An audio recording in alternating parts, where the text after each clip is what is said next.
On the 18th of December 1944, amidst the Typhoon Cobra, the aircraft carrier USS Monterey was violently tossed about by large waves and strong winds.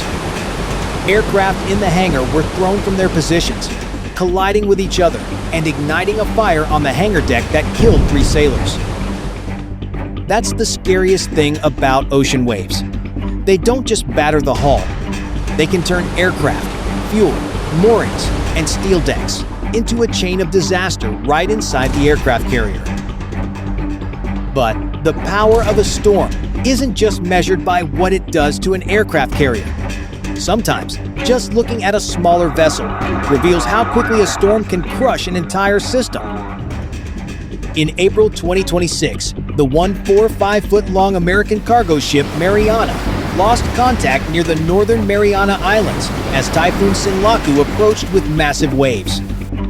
The ship was found capsized at sea.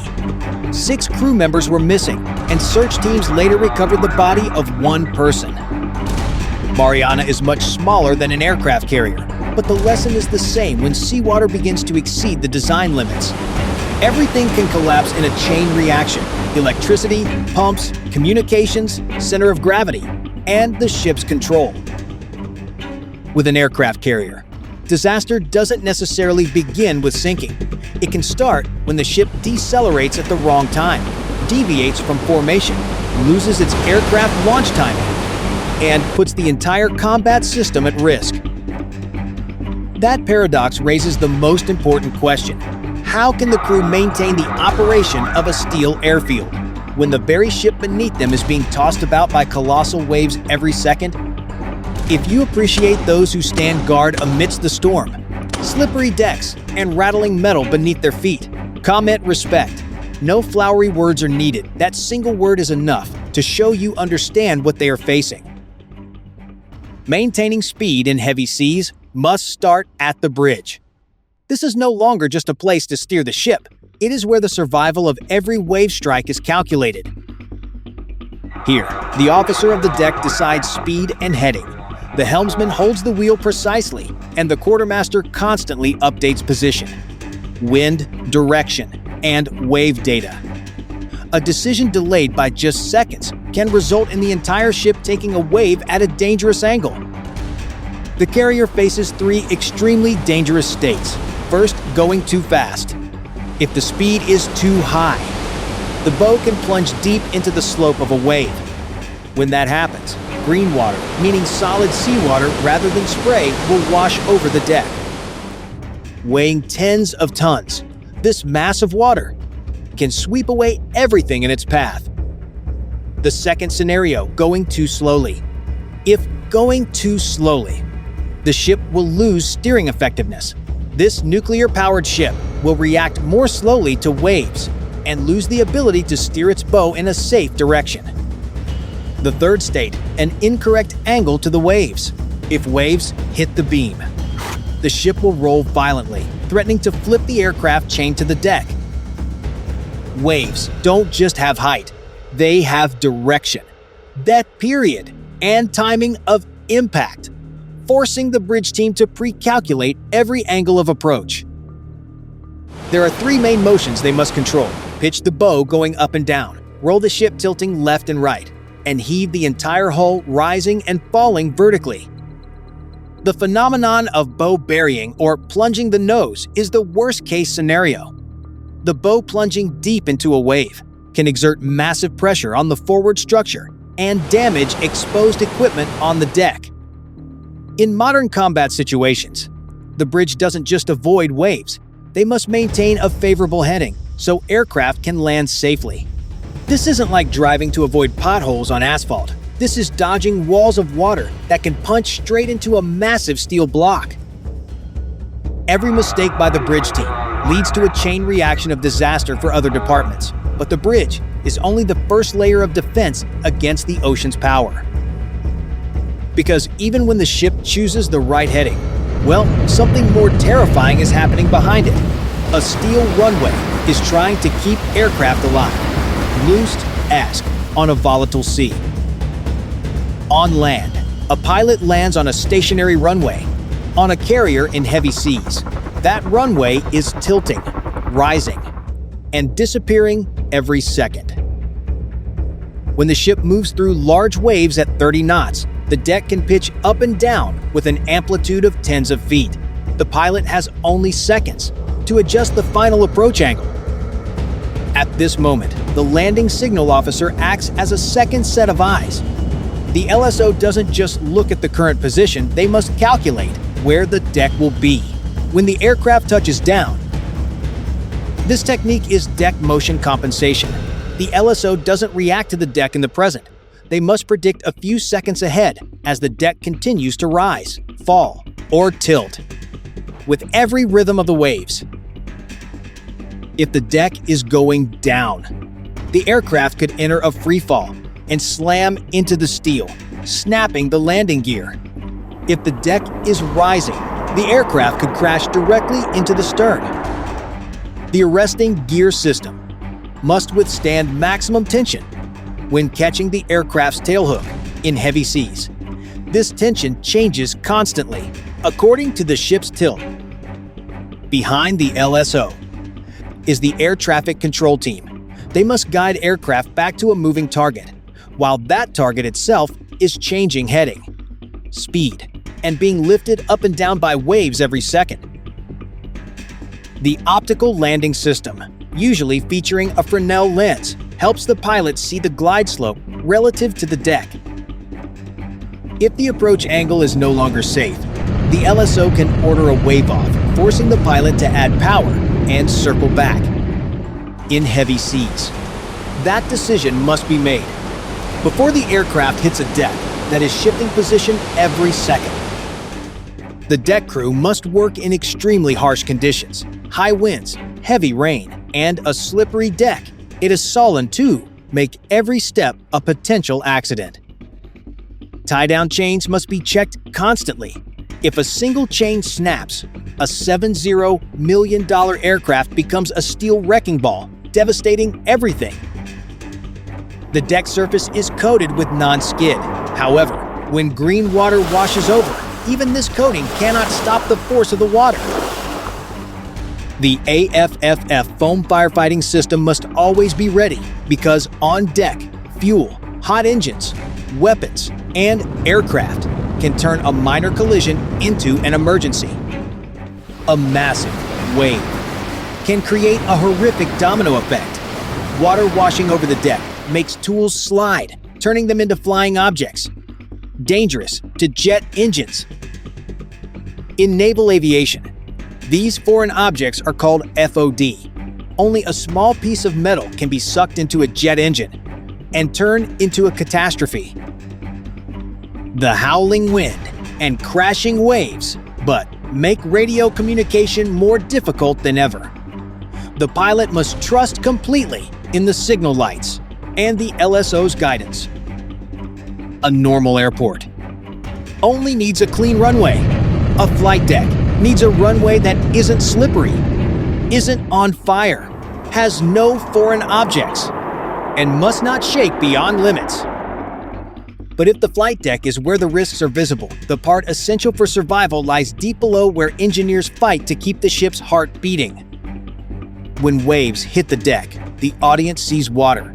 But inside the hull, what is being tested is electricity, steam, communication, and damage control discipline. In the steel basement. So, what the engineering crew must maintain maximum output while the hull shakes violently.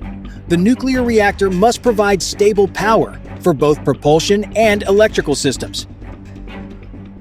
Steam catapults need extremely precise pressure to launch an aircraft from 0 to 160 miles per hour in 2 seconds. If steam pressure drops due to the ship tilting, the launch will fail. Pumping and cooling systems. It must operate continuously under high pressure. The damage control team is never allowed to rest. The Navy's philosophy is that a warship isn't designed to never break. It is designed so that when one local part fails, the rest must survive. Watertight doors must be tightly sealed. To isolate compartments, if water enters. If a wave impact cracks the hull, repair teams must respond immediately. They use shoring timber, hydraulic jacks, and high-capacity pumps to control the water level. Losing communication in a storm isn't just a loss of sound. It's a loss of coordination rhythm between the aircraft and deck, bridge, and the entire escort formation. The Combat Information Center is where the entire tactical picture is processed. Here, computers must filter out sea clutter to keep enemy radar tracks clear. Radio, satellite, and backup signal channels must be prepared in layers, because in heavy seas, one strong wave can destabilize a system. The next can interfere with the backup, and the comms team is not allowed to run out of options. A carrier doesn't survive because it is invulnerable. It survives because when one part is damaged, backup systems activate immediately. Every parameter of temperature, pressure, and power must be strictly monitored. Engineers below deck often never see the ocean. They feel its power through the vibration of the steel floors and the roar of the turbines. At home, losing Wi-Fi is annoying. On a carrier, losing communication at the wrong time can turn a 100,000-ton runway into a life-or-death problem. The best way to survive a monster wave is to not meet it at its worst angle. Weather forecasting is the carrier's outermost layer of defense. The meteorology team uses satellite data and wave models to set the weather routing. They calculate wave periods and wind directions to choose the safest path. They don't just look for ways to avoid storms, they look for wave windows, short intervals, where wave height drops enough for the ship to pass through a dangerous area, while maintaining mission speed. The further out the forecast, the lower the accuracy. Carriers move fast, so sea conditions can change completely in just a few short hours. Another lesson written in blood from Typhoon Cobra is about fuel status. When escorts run out of fuel, they become lighter and lose stability against large waves. Today, weight management and stability are calculated by computer every minute. Ballast tanks are constantly adjusted to keep the ship's center of gravity optimal. Training is what prevents panic. The crew undergoes thousands of hours in bridge simulators and real-life damage control drills. They practice firefighting, flooding control, and medical aid in conditions where the ship tilts 15 degrees. The goal is so that when a storm hits, the body instinctively knows what to do before the brain can panic. Working 1-2 hour shifts in a tossed-about steel box degrades human reflexes, but every decision must remain absolutely precise, with no room for error. Common injuries aren't just scratches. They can be broken bones, head trauma, or blunt force from slamming into equipment. The medical team must secure patients with straps and stabilization gear, because just one more lurch could worsen the injury. Securing personal items and loose equipment is called heavy weather securing. Everything from food trays to mechanical tools must be locked down. Machines can have their bolts tightened if loose. Humans don't have a reset button, especially after hours of being thrown around in a massive steel block. Forecasting ability doesn't just help the ship avoid storms. It helps commanders know when to pause flight operations to protect pilots and aircraft. The biggest mistake is thinking a carrier survives because it's so big. The truth is the opposite. The larger it is, the more things can fail at the same time. Its survival is the result of 6 layers of synchronized systems. The bridge maintains heading and speed so waves don't swallow the bow. The flight deck keeps aircraft and pilots safe in unthinkable landing conditions. Engineering ensures the flow of energy and propulsion is never interrupted. Communication maintains the coordination rhythm between thousands of different parts. Damage control keeps the ship from dying after the ocean's first impacts. And finally, training keeps people from breaking down when facing fear. A carrier doesn't defeat the sea with size, it wins with procedure. But that system doesn't just rely on high-profile roles like pilots, officers, or engineers. The cook still has to serve hot meals. Warehouse staff must keep supplies in place. And logistics sailors must lock down every cargo pallet because in heavy seas, an ordinary job can become a link in survival. In the future, wave forecasting systems, simulations, and AI may help commanders choose safer heading and speed combinations. But technology only assists decisions. It doesn't replace the humans standing in rough seas and taking responsibility for the entire ship. If this floating city still operates after being hit by a 60-foot wave, it's not a miracle. It is a testament to a system designed to protect the lives of 5,000 people and never collapse.